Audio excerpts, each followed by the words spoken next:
necessidade. Mas aí, eu pergunto, mas então por que a gente constrói a igreja? Se nós somos o templo, por que nós construímos a igreja? Eu, sendo arquiteta sacra, falar que não precisa construir igreja. E eu digo, Deus não precisa de igreja. Não precisa. Quem precisa de igreja somos nós. É eu, é você. Nós que precisamos de igreja. Igreja é necessidade nossa, não de Deus. Deus se faz presente em todos os lugares. Deus se faz presente em tudo. Ele não está presente lá na igreja. Sabe a hora que ele vai estar presente na igreja? A hora que nós estivermos lá. Porque nós vamos levar ele conosco. Então, o arcebispo Gabriel fez numa dedicação de uma igreja, ele fez uma linda passagem que eu acho que dá para a gente entender um pouquinho sobre isso. Olha só. E nessa terra, Deus quer ser adorado em espírito e verdade. Mas nós, humanos, somos frágeis e não podemos responder plenamente a essa vocação. Por isso, temos necessidade de igrejas, onde devemos aprender a adorar a Deus em espírito e em verdade. Então, aqui, nós podemos entender que a igreja é necessidade nossa, não de Deus. E, com isso, o cristianismo, na época lá, logo depois que Jesus vai aos céus, que ficam os primeiros cristãos, os apóstolos, como que era? Eles começam a reinterpretar tudo aquilo ali.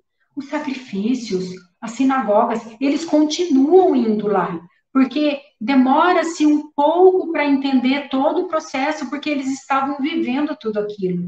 Então, mas mesmo assim, eles começam a reinterpretar tudo que Jesus tinha falado, eles começaram a entender e mudaram. E isso repercutiu para nós até hoje. Olha só, nós temos aqui o formato de uma igreja, Domus Ecclesia, que é a casa da igreja, que os cristãos, os primeiros cristãos, eles se reuniam para fazer memória de Cristo, para estudar a palavra, para fazer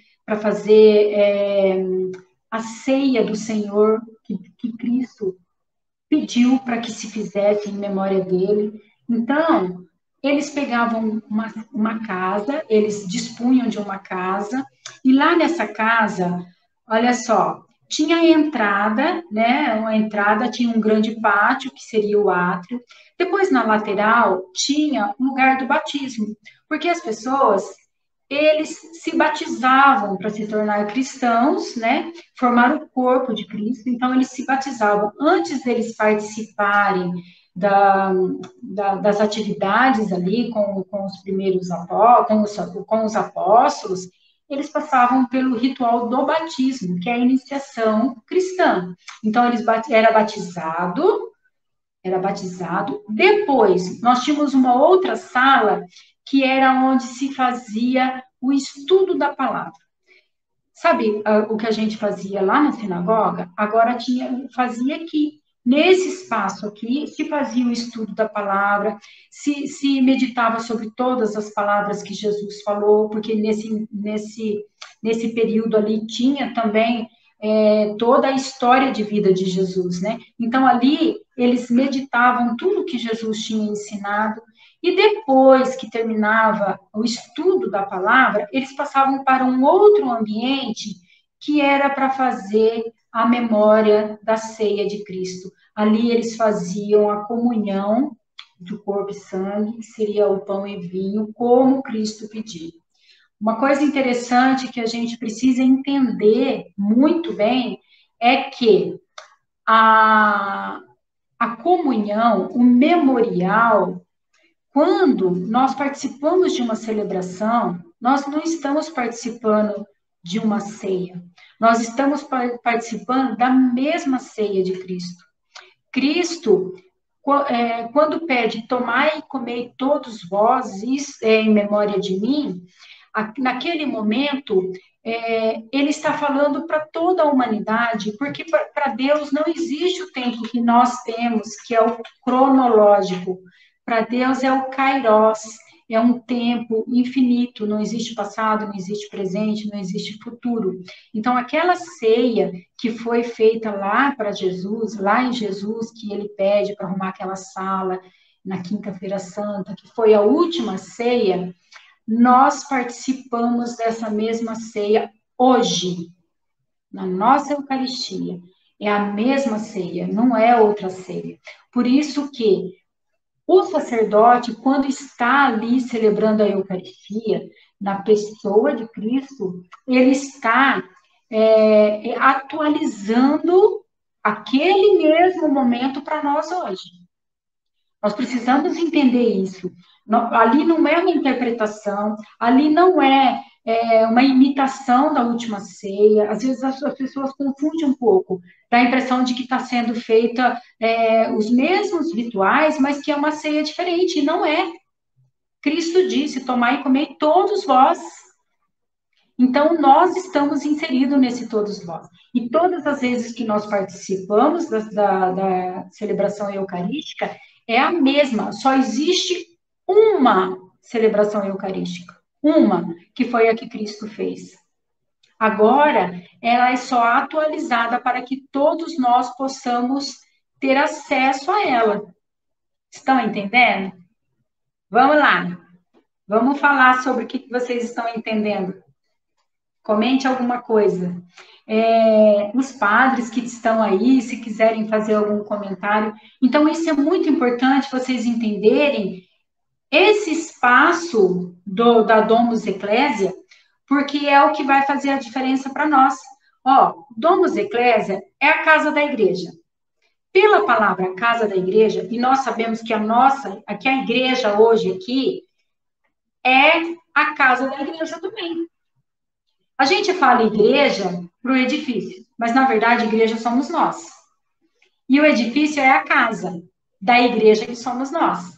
Então essa Domus Ecclesia é isso, é a casa de nós, a casa do povo, do corpo de Cristo. Porque nós somos parte do corpo de Cristo, nós somos membros do corpo de Cristo, que formamos a igreja. Então, olha, a igreja com I maiúsculo. Então, nós podemos diferenciar assim, quando você vê escrito igreja com I maiúsculo, você vai saber que está falando de pessoas, está falando de assembleia que se congrega para fazer memória ao Senhor. Quando nós colocamos igreja com I minúsculo, nós estamos falando do edifício igreja, tá? Então, isso daí precisa deixar bem claro, porque quando você vê igreja com I maiúsculo, não é a construção, é o corpo de Cristo, tá? Vamos lá. Então, a memória eu já até falei, né, que é uma reapresentação do evento. O que Deus lá atrás fez é por mim e é por você. Porque senão, olha só, se a gente pensasse que cada celebração eucarística é uma celebração, então Cristo teria que estar morrendo todas as vezes. Quantas vezes Cristo vai ter que estar morrendo? Então, Cristo morreu uma vez só, uma vez por todas. E a ceia é uma vez só, uma vez por todas. Ele entrega uma vez só, uma vez por todas, tá? Isso nós precisamos deixar bem claro. Então, se Cristo morreu lá, é atualizado para mim hoje, vale para mim hoje, porque eu não estava viva lá, eu estou viva hoje. Então, está valendo para mim também. E está valendo para os meus netos, meus tataranetos, vai estar valendo para todos. É o mesmo evento salvífico. A gente fala de evento salvífico, é isso. É o mesmo evento, é uma vez só que aconteceu, uma comunhão só. Por isso que nós falamos participantes da comunhão. Nós não vamos lá assistir missa, nós participamos, nós somos corpo, nós fazemos parte dessa igreja. E os primeiros cristãos perseveraram na doutrina dos apóstolos, na comunhão, no partir do pão e nas orações. Os primeiros cristãos, eles eram muito unidos, muito unidos. E eles entendiam muito bem sobre o que em Coríntios fala, porque nós, sendo muitos, somos um só pão e somos um só corpo, porque todos participamos do mesmo pão. Olha aqui já está falando, é o mesmo pão. A hóstia consagrada aqui é o mesmo pão de Cristo. É incrível da gente entender isso, mas senão a gente se perde, a gente não entende. Então, Cristo está morrendo toda vez? Não, é o mesmo pão, é a mesma ceia, é o mesmo evento salvífico. Isso tem que deixar claro para nós, para o nosso entendimento. Porque a hora que a gente passar para o espaço sagrado, que é a igreja, aí tudo vai começar a fazer diferença. Tudo vai ficar mais claro. Então, esse entendimento nós precisamos ter. Nós somos nós somos um só corpo. Por quê? Porque nós participamos do mesmo pão. Cristo falou assim, olha, tomai e comei todos vós, isso é meu corpo, isso é meu sangue, será entregue por vós. Então, o corpo e o sangue que ele derrama ali, o sangue que ele derrama ali, é para salvar a cada um de nós, certo? E o corpo dele, quando nós ceamos o corpo dele, nós fazemos uma comunhão. Lembra dos sacrifícios lá, que era feito sacrifício para comunhão e tal, tal? É a comunhão que nós temos com Cristo. Então, por isso que nós falamos que nós fazemos parte do corpo dele, nós somos comunhão, nós somos membros do corpo de Cristo. E aí, tem assim, o espaço nos revela o mistério. Mas como que o espaço, agora é de I minúsculo, tá? A igreja, como que ela vai revelar o mistério para nós? De que forma que a gente faz com que esse espaço revele o mistério para nós? Se a igreja, edifício, não revela o mistério, tem coisa errada. Porque, veja bem, se nós construímos igreja, porque nós necessitamos de um espaço, se nós construímos igreja porque é uma necessidade nossa de ter um espaço adequado para nos reunirmos e fazer memória da morte, comunhão e ressurreição de Cristo, se nós necessitamos de um espaço desse, esse espaço tem que ser muito bem pensado. Esse espaço, ele tem que estar fazendo com que revele todo esse mistério para nós. Porque senão, ele não é um espaço. Ele não é um espaço sagrado, porque assim, o espaço sagrado, a gente fala de espaço sagrado porque nós somos sagrados e pertencemos, vamos àquele espaço. Se eu construir uma igreja, se eu fizer hoje um projeto de igreja lindo, maravilhoso, com os materiais mais lindos e mais caros possíveis, tudo de primeira. Eu faço essa igreja linda, linda, linda. Ela não é um espaço sagrado. Enquanto não tiver a comunidade ali reunida, fazendo memória, participando da ceia de Cristo, se tornando o corpo de Cristo, aquele espaço não é sagrado. Aquele espaço é um espaço construído e não um espaço sagrado. Aí, como que ele vai revelar o mistério para nós? A arquitetura sacra, ela vem para isso. Ela precisa promover um processo de aprofundamento da fé. Esse espaço, que é o edifício, dá licença.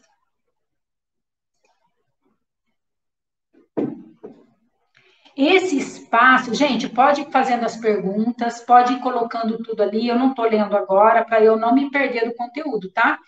Mas que depois nós vamos ter um espaço de tempo ali, que o professor Irineu vai estar passando as dúvidas, perguntas, a gente vai estar fazendo um bate-papo bem legal. Então, vai colocando aí tudo o que vocês acham que ele já está anotando para depois a gente estar discutindo, tá? Olha só, tem que promover um aprofundamento da fé. Exatamente isso. Quando a gente faz uma adequação, ou faz uma construção, ou faz uma reforma de uma igreja, Nós, arquitetos, eu acho que tem vários arquitetos aqui, acho que seria até bom colocar quem é arquiteto, quem é padre, quem é o que aqui, para a gente saber quem está nos acompanhando. O arquiteto, ele precisa ter esse entendimento que esse espaço não é um shopping center, esse espaço não é um supermercado, esse espaço não é uma loja, esse espaço não é um clube, esse espaço não é um salão de eventos. Esse espaço precisa promover o aprofundamento da fé. Senão, ele não é um espaço reservado para o corpo, que é nós, a igreja maiúscula, nos reunimos. Mas, de que forma que a gente vai fazer esse aprofundamento da fé? Olha lá, Isabela, arquiteta, Crisley, catequista, Wilber, arquiteta, olha que legal. Hanson, acho que é isso que fala, Hanson também arquiteto, Alisson, Lívia, olha um monte de arquitetos, olha que bom. Olha só, gente, então olha a responsabilidade de vocês mexerem com espaço sagrado sem saber, viu? Não vai achando que é um shopping center, um salão de eventos, que é muito diferente. Até, eu vou fazer um adendo aqui, quando eu peguei a minha primeira igreja para fazer, exatamente eu achava que ia ser um projeto assim, eu faço projeto de casa, faço projeto de tanta coisa, você acha que eu não vou saber fazer projeto de igreja? Vou tirar de letra. Fiz, quebrei a cara. Por quê? Porque hoje eu faço parte da comissão de arquitetura e arte sacra que corrige projetos, mas na época, sorte minha que tinha uma pessoa que tinha um entendimento muito bom sobre isso, que corrigiu meu projeto e falou, Cleusa, você está totalmente equivocada. O que você está colocando aqui? Ela começou a falar de ambão, começou a falar de credência, começou a falar de sede. Hã? Que é isso? Nunca vi falar. Então, assim, aí que caiu a minha ficha, que eu fui ver que era bem diferente do que eu imaginava. Então, arquitetos, cuidado. Quando tiverem que fazer projetos de adequação litúrgica, tem que saber que esse projeto é diferente, tá? Tem livros. No meu Instagram eu tenho lá, eu fiz lá um videozinho que eu dou dicas de livros que precisa ter, porque eu tive que correr atrás também. É um assunto que é muito complexo, mas a gente precisa buscar conhecimento para poder estar trabalhando com esse conteúdo, tá? É a mesma coisa quando a gente vai fazer um hospital. Um hospital é muito complexo, você precisa saber de um monte de leis e tal. A igreja não é diferente. Nós precisamos saber das normas litúrgicas, nós precisamos saber do que os documentos da igreja pedem. Não é simples, tá? Então, tomem cuidado. Aí, voltando aqui ao meu assunto, como que a gente vai promover a fé? Nós trabalhamos um projeto de um edifício sagrado, nós trabalhamos a mistagogia. O que é essa tal de mistagogia? Que eu não conseguia entender por nada nesse mundo. Eu lia lá a realidade do mistério de Deus, mas que realidade do mistério de Deus? Como que eu consigo entender o que é a realidade do mistério de Deus?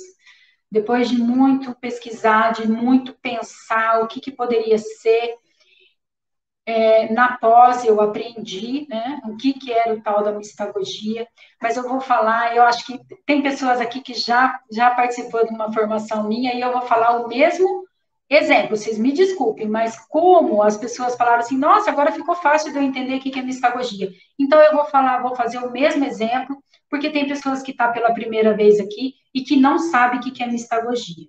Quem não sabe o que é mistagogia, coloca assim, eu não sei, eu não sei. Vamos ver quantas pessoas que não sabem. Que agora vocês vão ficar craque de saber o que é mistagogia. Olha só, vamos lá. Mistagogia. Ó, eu tô com uma vela normal, uma velinha de cera, tá? Essa vela, vamos imaginar que acaba a luz daqui da minha casa, do meu escritório. Olha lá, eu não sei. Mas agora vocês vão aprender. Prestem atenção, ó. Eu tô com essa vela aqui, uma velinha normal, comprei em supermercado. Acabou a energia da minha casa. Eu vou lá, eu acendo ela para iluminar o meu ambiente, tá? É a função da vela, iluminar. Fechou. Acendi ela, iluminou meu ambiente. Mas num pacote de vela, tem várias velas, e eu tinha outra vela sobrando.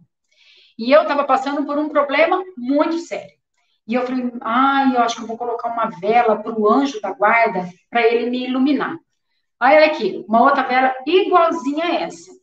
Eu acendi essa vela e também eu posso fazer o seguinte, olha, eu sou muito devota de Nossa Senhora, eu vou acender essa vela e vou colocar aos pés de Nossa Senhora, aqui.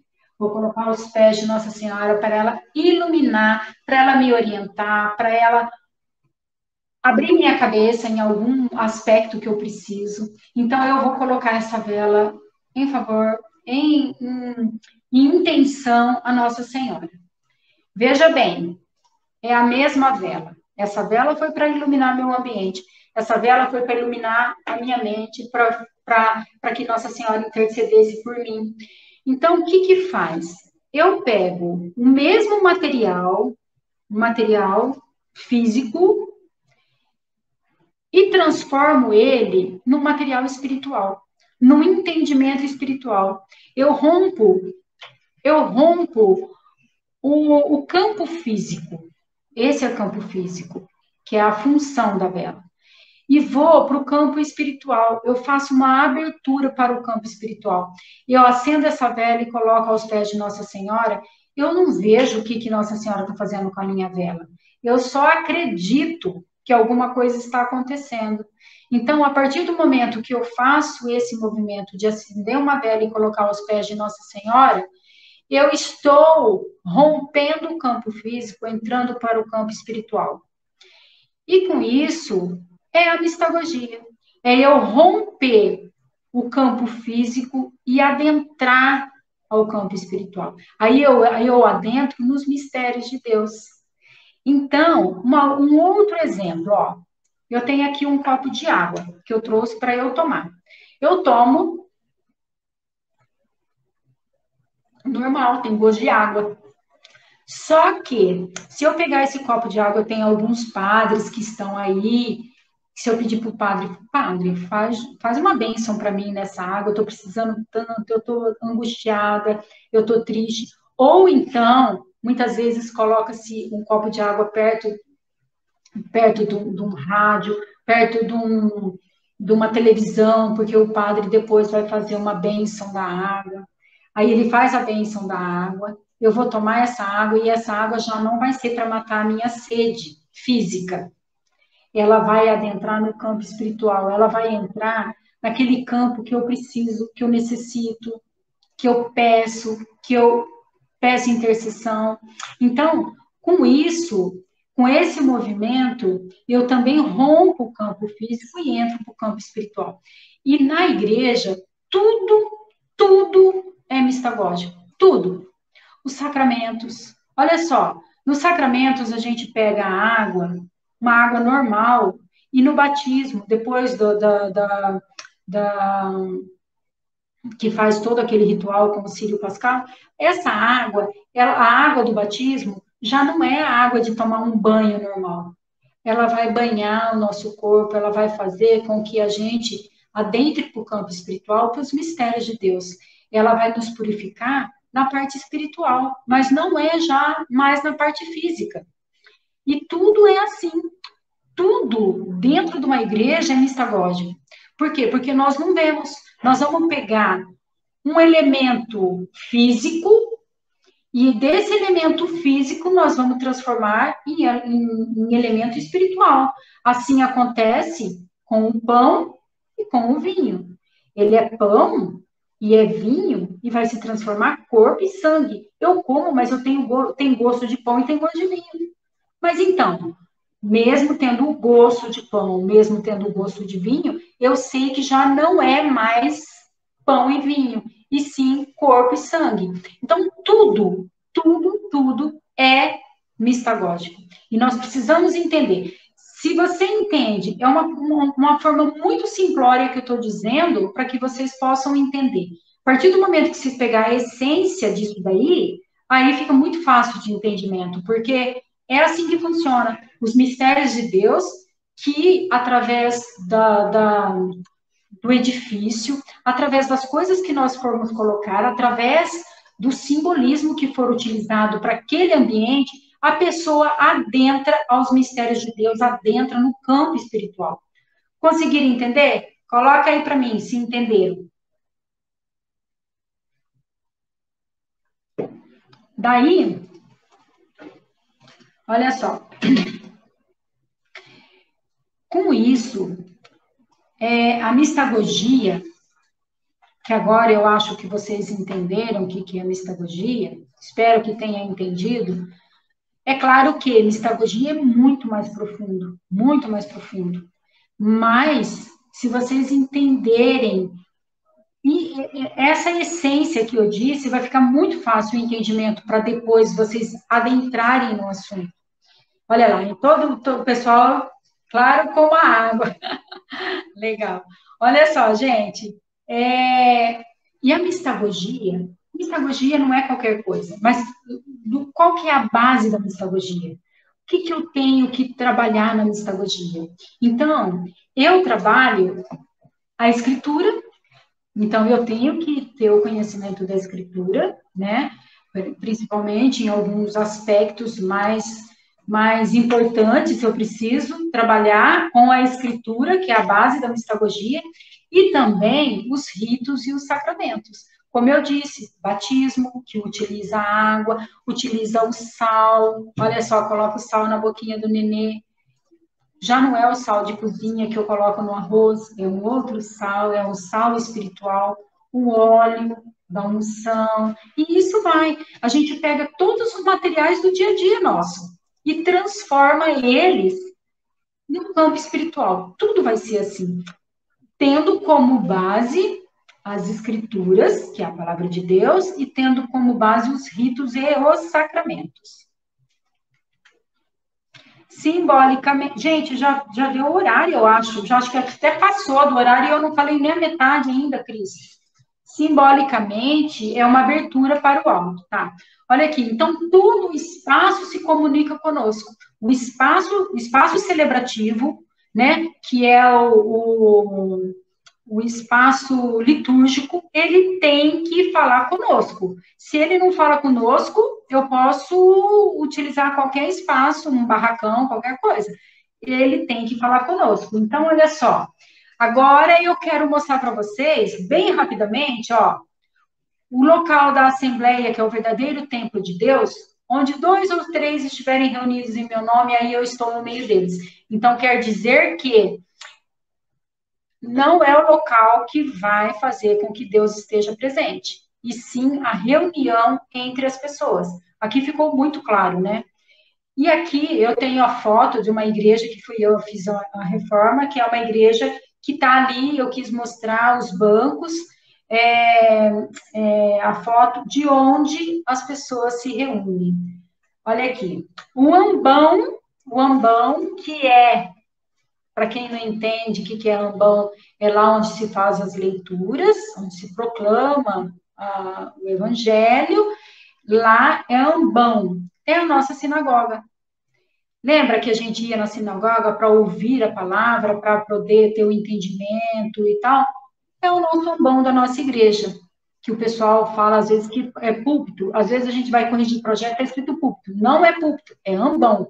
O ambão, ele é o jardim da proclamação. Por quê? Porque foi lá no jardim, próximo ao sepulcro vazio, é que foi falado pela primeira vez. Ele está vivo. Então, o ambão para nós é a proclamação de que Jesus está vivo.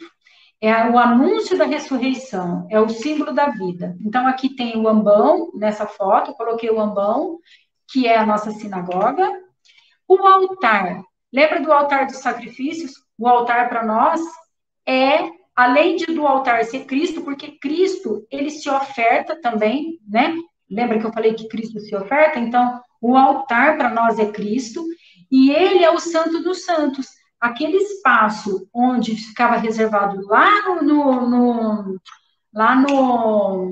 no templo, de que era o local do Santos do Santo, para nós aqui no espaço celebrativo é o altar. Ele é o ponto mais importante do edifício, é o altar. Por isso que ele precisa ser muito deixar muito em evidência esse altar.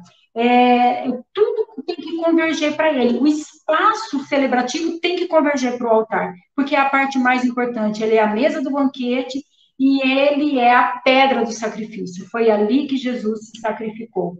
Aqui eu tenho a foto do altar, na mesma igreja. Lembra, olha, tem um círculo em volta do altar, demarcando, porque o círculo na arquitetura sacra é o divino. Então, quando eu coloco o círculo ali, eu estou dizendo assim, olha, aqui é o lugar, é o ponto máximo. Aqui está a presença máxima de Deus, que é o altar do sacrifício.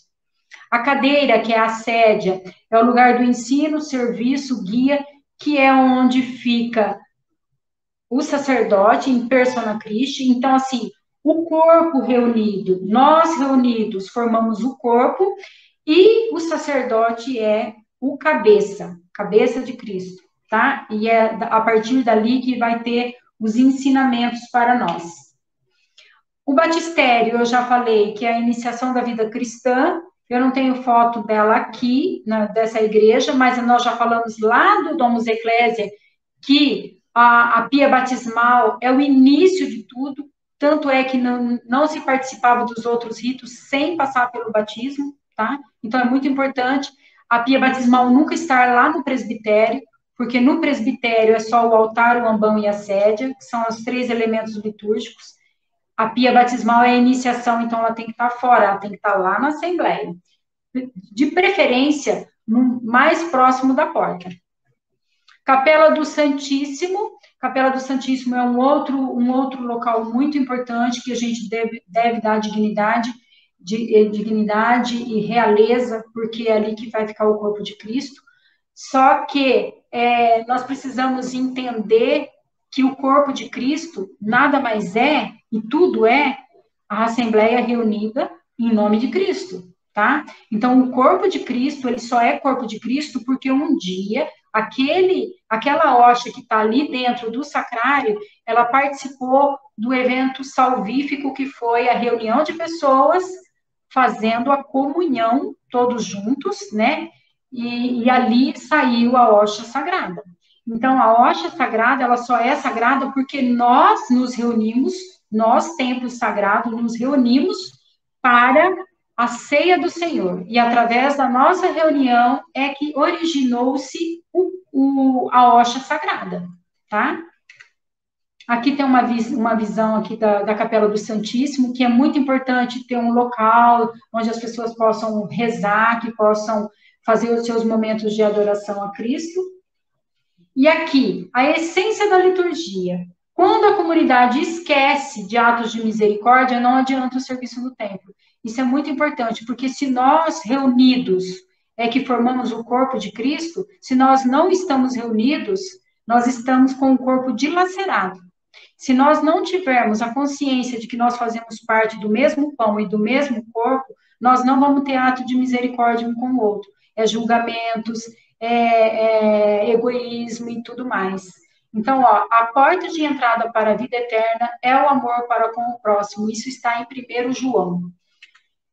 E eu quero terminar a minha fala com essa frase: nós amamos porque Ele nos amou primeiro. Se alguém afirmar, eu amo a Deus, mas odiar o seu irmão, ele é mentiroso. Pois quem não ama seu irmão que vê, não pode amar a Deus que não vê. Ele nos deu esse mandamento: quem ama a Deus, ame também seu irmão.